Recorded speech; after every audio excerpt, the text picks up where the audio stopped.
கொரோனாவினால் தடைப்பட்ட கல்வியை மீட்டெடுப்பதற்கு ஜனனம் ஃபவுண்டேஷனின் வழிகாட்டலில் குளோபல் இன்ஃபோடெக் ஐடிஎல் ப்ரோ இணைந்து வழங்கும் இணைய கல்வி. கொழும்பில் தலை சிறந்த ஆசிரியர்களினால் தரம் 5 முதல் 12 வரையான தமிழ் மொழி மூலமான மாணவர்களுக்கான வழிகாட்டல்கள். மாணவர்களின் முன்னேற்ற பாதைக்காக ஐடிஎல் ப்ரோ மூலம் பயன்பெறுவோம். வளமான எதிர்காலத்தை உருவாக்குவோம். போன வகுப்பில் நாங்கள் போன பாடப்பிறப்பில் சதவீதம் என்ற பாடத்தில் முக்கியமான 2 விஷயம் பார்த்து நாங்கள். ஒன்று இறைவரி, அதை விட 2வது தீர்வை. இந்த 2 விஷயம் போன வகுப்பில் பார்த்துனாங்க. இப்போ இந்த பாடப்பிறப்பில் நாங்கள் வருமான வரி, அதாவது இன்கம் டேக்ஸ், அது பார்க்க போகிறோம். ரைட். இன்கம் டேக்ஸ் என்ன? ஒரு நபர் குறித்த ஒரு ஆதனத்தில் இருந்து அல்லது ஒரு வியாபார நிலையத்தில் இருந்து ஒரு குறிப்பிட்ட வருமானத்துக்கு மேலதிகமாக பெற்றுக்கொள்கிற போது அந்த அரசாங்கத்தால் அறவிடப்படுற பணம் தான் என்ன? வருமான வரி எனப்படும். அதாவது என்ன மாதிரி அது வருமான வரி அறவிடப்படுதுன்னா, இந்த அட்டவணைக்கு ஏற்ப, இது 2011ஆம் ஆண்டுக்குரிய அட்டவணை.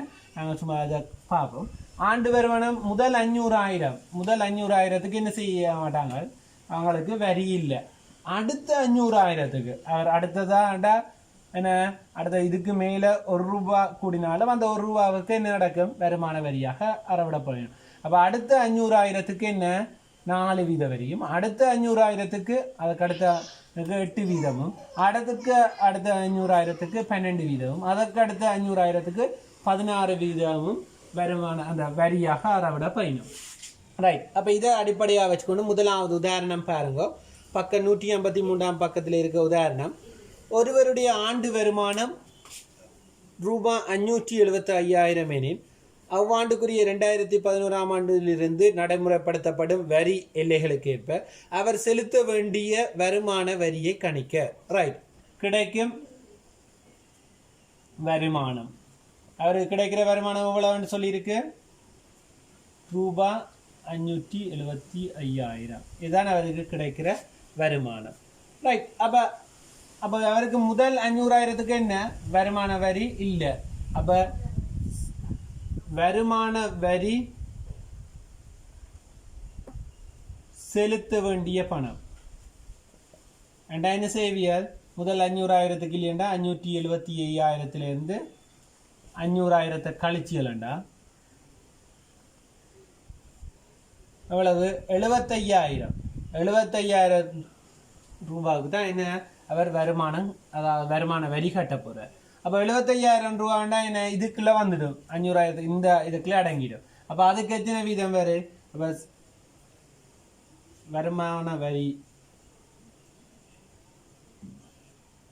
75,000 தர 100ன் மேல் 4. அப்போ இதை சுருக்கிக்கலாம். 2 வெட்டுப்படும் 0 ரைட். அப்போ என்ன? 3,000 ரூபாய் என்ன செய்ய போறார்? வருமான வரியாக அவர் செலுத்துவார். சரிதானே? ஒரு குறித்த வியாபாரி ஆண்டு வருமானமாக ₹1,650,000 எனின் 2011ஆம் ஆண்டிலிருந்து நடைமுறைப்படுத்தப்படும் வரி எல்லைகளுக்கு ஏற்ப அவர் அவ்வாண்டுக்காக செலுத்த வேண்டிய மொத்த வரியை காண்க. அவற்றை வருமானம் எவ்வளவு? ₹1,650,000. சரி. அப்போ இதை என்ன செய்ய போகிறோம்? முதல் 500,000க்கு அவர் வருமான வரி இல்லை. அப்போ நான் ஒவ்வொரு 500,000 உடைக்கிறேன். அப்போ 500,000. அப்போ இந்த 500,000க்கு அவருக்கு வருமான வரி இல்லை. அடுத்த 500,000க்கு பிறகு இது 1000 வந்துட்டு அடுத்த 500,000க்கு இவ்வளவுக்கு 4% வந்துட்டு. அப்போ இவ்வளோத்தையும் கூட்டினா எங்களுக்கு 1000 1 மில்லியன் வந்துடும். அப்போ மேலும் இன்னும் எத்தனை? 650 இருக்கு. அப்போ திரும்ப அடுத்த 500, அதுக்கு எவ்வளவு? 8% சொல்லியிருக்கேன். அப்போ 8% சக. அப்போ இதில் பாருங்க, இதை கூட்டினா 500 கூட்டினா 1500. அப்போ மிச்சம் எத்தனை? 1500ண்டா இன்னும் 150 கிடக்கு. அப்போ 150,000. அப்போ அந்த 150,000க்கு எவ்வளவு? 12%. சரிதானே? அப்போ 150,000க்கு என்ன? 12%. அப்போ இதை வச்சுக்கொண்டு இன்னைக்கு காணுவோம். அப்போ முதலாவது முதல் 500,000க்கான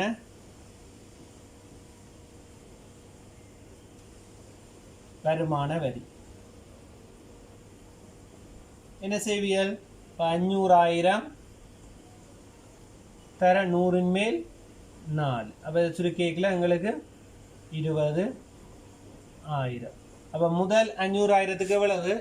அடுத்த 500,000. அடுத்த 500,000க்கான வருமான வரி என்ன? 500,000 தர 100 மேல் 8. அப்போ இதை சுருக்கேக்கில் 40,000. அடுத்த 150,000. ரெண்டாயிரம் வர போது 150,000 தர 100 மேல் 12. அப்போ இதை சுருக்கினா வெட்டுப்பட போகுது. இதை சுருக்கிக்கல எங்களுக்கு 18,000 ரூபா வரும். அப்போ இனி அவர் இது முதல் 500,000க்கான வருமான வரி, அடுத்த 500,000க்கான வருமான வரி, அடுத்த 500,000. அப்போ மொத்தமாக, ஆகவே அவர் மொத்தமாக செலுத்த வேண்டிய வருமான வரி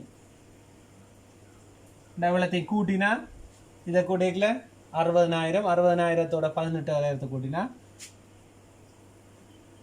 78,000 வரும். எழுதி காட்டுவோம். 40,000 சக 18,000 கூட்டினா 78,000 அவர் என்ன வருமான வரியாக செலுத்துவார். பெறுமதி சேர்க்கப்பட்ட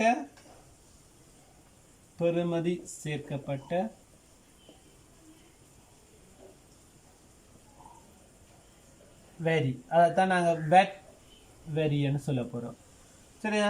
பெறுமதி சேர்க்கப்பட்ட வரி, அந்த வெட் வரியை பற்றி பார்ப்போம். அதாவது நாங்கள் ஒரு குறித்த பொருளை அல்லது சேவையை பெற்றுக்கொள்ளிக்கல நாங்கள் அந்த நிறுவனத்துக்கு செலுத்துகிற வரியை தான் நாங்கள் என்ன சொல்லுவோம்? ஏன்னா பெறுமதி சேர்க்கப்பட்ட வரி. அதாவது குறித்த பொருளை அல்லது சேவையை கொள்வனவு செய்யும் போது அந்த மொத்த பெருமானத்தின் ஒரு குறிப்பிட்ட பகுதியை நாங்கள் அந்த நிறுவனத்துக்கு செலுத்துகிறோம். உதாரணமாக நாங்கள் டயலாக் நிறுவனத்திலேருந்து நாங்கள் 100 ரூபாய் காட் போட்டால் அதில் குறிப்பிட்ட பெர்சன்டேஜ் என்ன செய்யணும்? அவன் வரியாக அறவிடப்படுவான். சரியா? அதைத்தான் நாங்கள் பெறுமதி சேர்க்கப்பட்ட வரின்னு சொல்லுவோம். ரைட். அதில் உதாரணத்தை பாருங்க. இருக்கும் முதலாவது உதாரணம். ரைட். ஒருவருடைய ஒரு குறித்த மாத தொலைபேசி கட்டணம் ரூபாய் 2,500. அதற்காக 15% பெறுமதி சேர்க்கப்பட்ட வரியாக விதிக்கப்படும் எனில் அவர் செலுத்த வேண்டிய மொத்த பணம். ரைட். அப்போ முதலாவது தொலைபேசி கட்டணம். தொலைபேசி கட்டணம்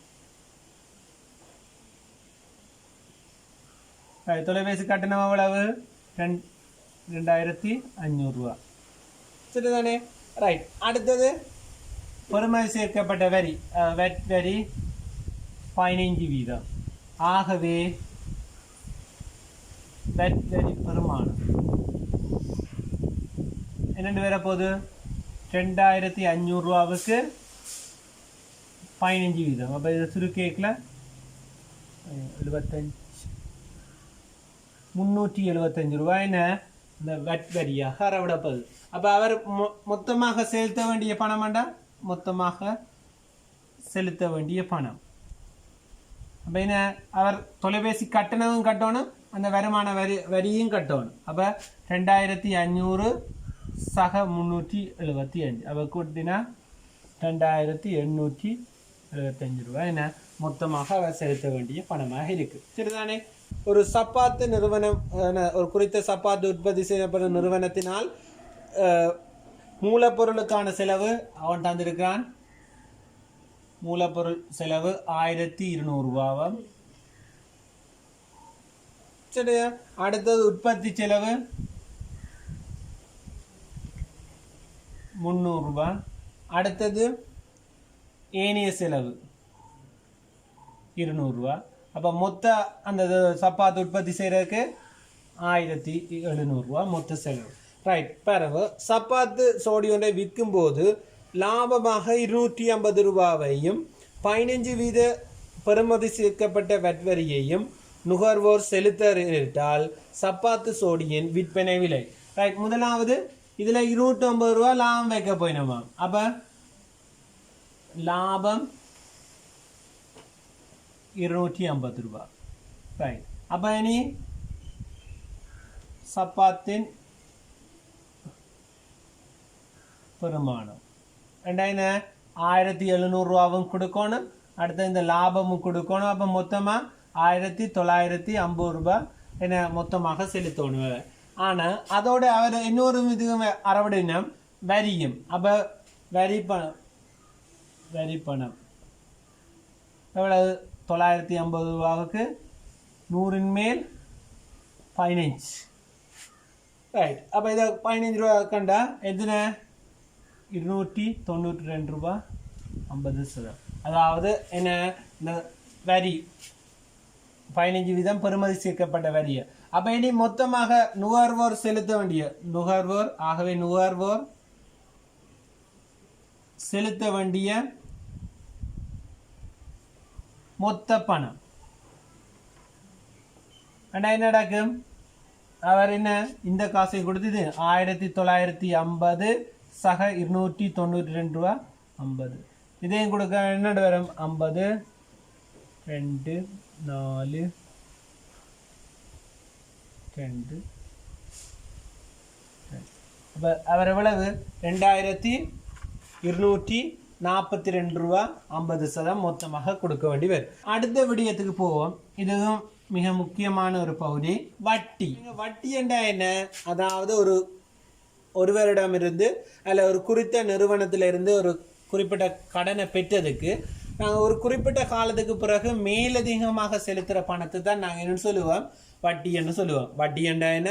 ஒருவரிடமிருந்து அல்லது ஒரு குறித்த நிறுவனத்திலிருந்து குறிப்பிட்ட பணத்தை பெற்றிருக்கோம், அந்த பணத்துக்கு ஒரு குறிப்பிட்ட காலத்துக்கு பிறகு பணத்துக்கு மேலதிகமாக செலுத்தப்படும் பணம் தான் நாங்கள் வட்டி என்று சொல்லுவோம். அந்த வட்டியை நாங்கள் ரெண்டாக பிரிக்க போகிறோம். ஒன்று எளிய வட்டி, மற்றது கூட்டு வட்டி. இந்த எளிய வட்டி தரம் 10 படிப்பியல், தரம் கூட்டு வட்டி தரம் 11 படிப்பியல். சரியா? இந்த எளிய வட்டியை பற்றி தான் இப்போ பார்ப்போம். இந்த எளிய வட்டி என்றா என்ன?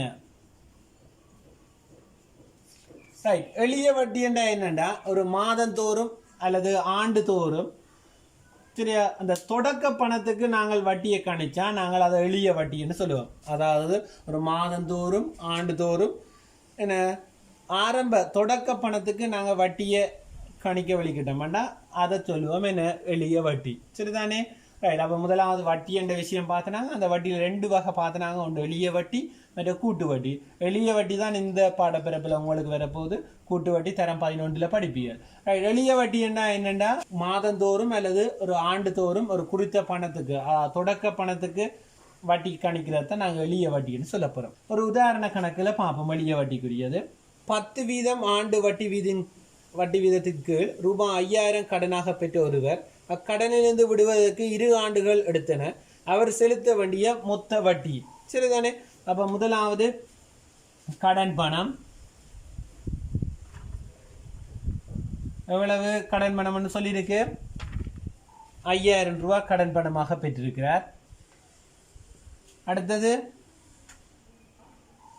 வட்டி வீதம் 10% சொல்லியிருக்கு. ரைட். அப்போ வட்டி பணம் முதல் ஒரு ஆண்டுக்குரிய வட்டி பணம். ஒரு ஆண்டுக்குரிய வட்டி பணம் என்ன செய்வீர்கள்? 5000 தர 100 மேல் 10. அப்போ இதை சுருக்கேக்கில் எங்களுக்கு 500 ரூபாய். அதாவது ஒரு ஆண்டுக்குரிய வட்டி பணம். அப்போ எங்களுக்கு அவர் 2 ஆண்டுகளில் என்ன அவர் கடனில் இருந்து விடுபடுறதுக்கு 2 ஆண்டுகள் எடுத்தார். அப்போ 2 ஆண்டுக்குரிய ஆகவே 2 ஆண்டுக்குரிய வட்டி பணம் வேண்டாம் 500 2ஆல் பெருக்கினீங்களாண்டா 2 ஆண்டுக்குரிய வட்டி பணம் வரும். சரிதானே? அப்போ அவர் கடனிலிருந்து விடுபட செலுத்த வேண்டிய தொகை, கடனிலிருந்து விடுபட செலுத்த வேண்டிய தொகை என்ன? 5000 ரூபாவும் கொடுக்கணும், வட்டி காசும் கொடுக்கணும். அப்போ 5000 சக 1000. இப்போ மொத்தமாக அவர் கடனிலிருந்து விடுபட செலுத்த வேண்டிய தொகை 6000 ரூபாய் வரும். உதாரணம் 2 பாருங்க. 2 வீத மாத எளிய வட்டிக்கு ரூபாய் 8000 கடனாக பெற்ற கண்ணன் 3 மாதங்களின் பின்னர் கடனிலிருந்து விடுவதற்கு செலுத்த வேண்டிய மொத்த பணம். ரைட். அப்போ முதல் கடன் பணம் அவ்வளவு கடன் பணமாக 8000 ரூபாய். ரைட். அங்க மாத வட்டி தந்திருக்கு. அப்ப மாத வட்டி 3 வீதம். ரைட். அப்ப 3 மாதங்களுக்கு பின்னர் கடனில் இருந்து, அப்ப 3 மாதங்களுக்கு பின்னர் அப்ப முதலாவது வட்டி பணம் 8,000 ரூபாவுக்கு 3 வீதம். அப்ப தர 3. அப்ப சொல்லி கேட்கல 240. ஒரு மாதத்துக்குரிய வட்டி பணம் எவ்வளவு? இப்போ 3 மாதத்துக்குரிய வட்டி பணம் வேண்டாம் 240 தர 3. அப்போ 3 மாதத்துக்கு 720 ரூபா மாத வட்டி பணமா? அப்போ அவர் கடனில் இருந்து விடுபட செலுத்த வேண்டிய தொகை, கடனிலிருந்து விடுபட செலுத்த வேண்டிய தொகை எவ்வளவு? 8,000 ரூபாவும் கொடுக்கணும், அதோட இந்த 720 ரூபாவும் கொடுக்கணும். அப்போ 8,720. 12 வீத ஆண்டு எளிய வட்டி வீதத்தின் கீழ் 10,000 ரூபாய் கடனாக கொடுத்த ஒருவருக்கு வட்டியாக 3,600 எவ்வளவு காலத்தின் பின் கிடைக்கும்? சரி, அப்போ முதல்ல வட்டியாக எவ்வளவு கிடைக்க வேண்டியது இருக்கு. முதலாவது கேட்டது பாருங்க, கடன் பணம் வளமையா செய்கிற மாதிரியே செய்யுங்க. கடன் பணம் எவ்வளவு? 10,000. அடுத்தது எங்களுக்கு எத்தனை வட்டி வீதம், ஆண்டு எளிய வட்டி தந்திருக்கு. வட்டி வீதம் எத்தனை தந்திருக்கு? 12 வீதம் தந்திருக்கு. ஆகவே எங்களுக்கு வட்டி பணம் கணிக்கலாம். வட்டி பணம் எவ்வளவு வேற போகுது? 10,000 ரூபாவுக்கு 12 வீதம். அப்ப 100 மேல் 12. அப்ப இதை சொல்லி கேட்கல எங்களுக்கு 1,200 ரூபா வட்டி பணமாக கிடைக்கும். ரைட். 1,200 ரூபா வட்டி பணம் இது எங்களுக்கு 3,600 ரூபா வட்டி பணமாக கிடைக்கும். இது ஒரு ஆண்டுக்குரிய வட்டி பணம். அப்ப எவ்வளவு காலம் பார்க்க, எவ்வளவு காலம் பார்க்க என்ன அவருக்கு கிடைக்கிற மொத்த வட்டி பணம் எவ்வளவா? 3,600 ரூபா. ஒரு ஆண்டுக்குரியது இவ்வளவு வேண்டா 3,600 ஒரு ஆண்டுக்குரியதால பிரிச்சா அது என்ன 3 ஆண்டுகளுக்குரிய வட்டி பணம் தான் அவ்வளவு 3,600 ரூபா. அவ்வளவு காலம் பார்க்க என்ன சரியா? அப்ப இதை கவனிங்கோ, கடன் பணம் எவ்வளவு, வட்டி பணம் எவ்வளவு கணியுங்கோ. கணிச்சுட்டு இது ஒரு ஆண்டுக்குரிய வட்டி. அப்ப 3,600 ரூபா வட்டி பணமா செலுத்துறாண்டா எத்தனை காலம் பார்க்க? ஒரு ஆண்டுக்குரியது 1,200. 3,600 1,200 பிரிக்கல எத்தனை ஆண்டுக்குரிய வட்டி பணம் கண்டுபிடிக்கலாம். ரைட். அடுத்த கேள்வியை பாருங்க. என்ன, எளிய வட்டிக்கு கடனாக பெற்ற ஒருவர், கடனாக 7,500 பெற்ற ஒருவர் 2 ஆண்டுகளின் பின் செலுத்த வேண்டிய வட்டி எவ்வளவு? 1,200. அறவிடப்பட்ட எளிய வட்டி வீதத்தை காணட்டாம். ரைட். அப்ப முதல் கடன் பணம் 7,500. 7,500 கடன் பணம். செலுத்த வேண்டிய பிறகு செலுத்த நேரிட்ட வட்டி பணம் 2 ஆண்டுகளின் பின்னர், 2 ஆண்டுகளின் பின்னர் செலுத்த நேரிட்ட வட்டி பணம் எவ்வளவு? 1,200. அப்ப 2 ஆண்டுகளுக்கு செலுத்த நேரிட்ட வட்டி பணம் எவ்வளவு வேண்டாம்? அப்போ ஒரு ஆண்டுகளுக்கான வட்டி என்ன செய்வியல்? ஒரு ஆண்டுக்கான வட்டி என்ன? 1,200 2ஆல பிரிப்பியல். இது 2 ஆண்டுக்குரிய வட்டி. அப்போ ஒரு ஆண்டுக்குரிய 2ஆல பிரிக்கல 600 ரூபான்னு வரும். அப்போ ஒரு ஆண்டுக்குரிய வட்டி. அப்ப கடன் பணம் இவ்வளவு, வட்டி காசு இவ்வளவு வேண்டாம், எங்களுக்கு வட்டி வீதம் அவ்வளவு பாக்கு. அப்ப வட்டி, ஆகவே வட்டி வீதம் எவ்வளவு? 7,500 ரூபாவுக்கு 600 ரூபா வட்டியா தர வட்டி வீதம் பார்க்க 100ஆல பெருக்குவீங்க. ரைட். இதுல இருக்க 2 வட்டினா 675ஆல பிரிப்பீங்க. பிரிச்சா சுருக்கி பாருங்க. ரைட். எத்தனை? 8 வீதம் வரும். ஆண்டுதோறும் 7.5 எளிய வட்டி செலுத்துவதன் பேரில் 25,000 ரூபாய் கடனாக பெற்ற ஒருவர் எவ்வளவு காலத்தின் பின்னர் மொத்தமாக 28,700 ரூபாவை செலுத்த நேரிடும்? சரிதானே? அப்ப முதலாவது கட்டமா என்ன? கடன் பணம். கடன் பணம் எவ்வளவு? இவ்வளவு. அடுத்த வட்டி 7.5. அப்ப முதலாவது வட்டி பணத்தை பார்ப்போம். எவ்வளவு? 25,000 தர 100 மேல் 7.5. அப்ப இதை சுருக்கினா எங்களுக்கு எவ்வளவு வரப்போகுது? கிட்டத்தட்ட 1,875 ரூபா வட்டி பணம் வரும். ரைட், எங்களுக்கு அவர் செலுத்திய மொத்த பணம் தந்திருக்கு. செலுத்திய மொத்த பணம் எவ்வளவு செலுத்தி இருக்கிறார்? 28,750 செலுத்தி இருக்கிறார். அப்ப வட்டி பணம், மொத்த வட்டி பணம் என்ன செய்வியல்? ஆரம்பத்தில் கடன் பணம் இவ்வளவு, செலுத்துகிற பணம் இவ்வளவுண்டா, இந்த கடன் மொத்த பணத்துல இருந்து இதை கழிக்கல வட்டி பணம் வரும். அப்ப 28,750 இருந்து 25,000 கழிச்சியலண்டா கழிக்க 3,750 மொத்த வட்டி பணம் வரும். அப்போ ஒரு ஆண்டுக்குரிய வட்டி இவ்வளவு. அப்ப இவ்வளவு காலம் பார்க்க 3,750 1,875 பிரிச்சா எத்தனை? 2 ஆண்டுகள் வரும். இதோட இந்த சதவீதம் என்ற பாடத்தில் இருக்கிற முழு விடயங்களும் முடிஞ்சு. நாங்கள் அடுத்த அலகில் உங்களை மீண்டும் சந்திப்போம்.